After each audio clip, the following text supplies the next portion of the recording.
কয়েকজন, কিন্তু যারা বাংলাদেশে অবস্থান করেছে তাদেরকে কেন বাংলাদেশ থেকে বাইরে তারাকে সহযোগিতা করা হয়েছে সেই প্রশ্নের উত্তর বাংলাদেশের জনগণের সামনে দিতে হবে।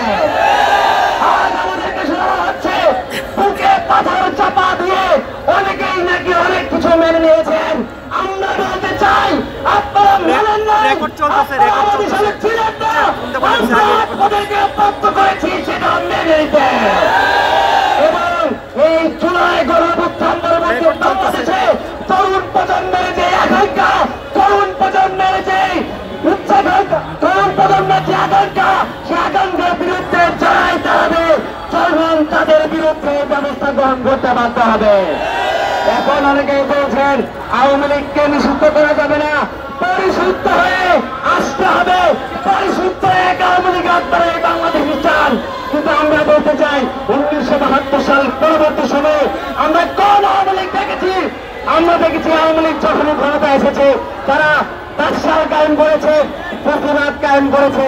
আওয়ামী লীগের চরিত্র, আওয়ামী লীগের চরিত্র, বাকশালী চরিত্র, আওয়ামী লীগের চরিত্র, প্রতিবাদী চরিত্র। এই আওয়ামী লীগ শেখ হাসিনার জন্ম দেয়, এই আওয়ামী লীগ শেখ মুজিবের জন্ম দেয়। এই আওয়ামী লীগকে বাংলাদেশের মানুষ জুলাই গণঅভ্যুত্থানের মাধ্যমে লাল কার্ড দেখিয়ে দিয়েছে। যে আওয়ামী লীগকে বাংলাদেশের মানুষ লাল কার্ড দেখিয়ে দিয়েছে, সে আওয়ামী লীগকে আমরা বাংলাদেশের রাজনীতির ময়দানে কখনোই দেখতে চাই না। যারা আওয়ামী লীগকে রাজনীতির ময়দানে পরিশুদ্ধ হয়ে আসতে পারে তাই বাংলাদেশের শত্রু, তারাই জনগণের শত্রু, তারাই জুলাইয়ের আকাঙ্ক্ষিতা বাস্তবায়ন করে না। আমরা বলতে চাই অবিলম্বে আওয়ামী লীগকে নিষিদ্ধ করতে হবে, অবিলম্বে আওয়ামী লীগকে নিষিদ্ধ করতে হবে, অবিলম্বে আওয়ামী লীগকে নিষিদ্ধ করতে হবে। ইনকিলাব জিন্দাবাদ।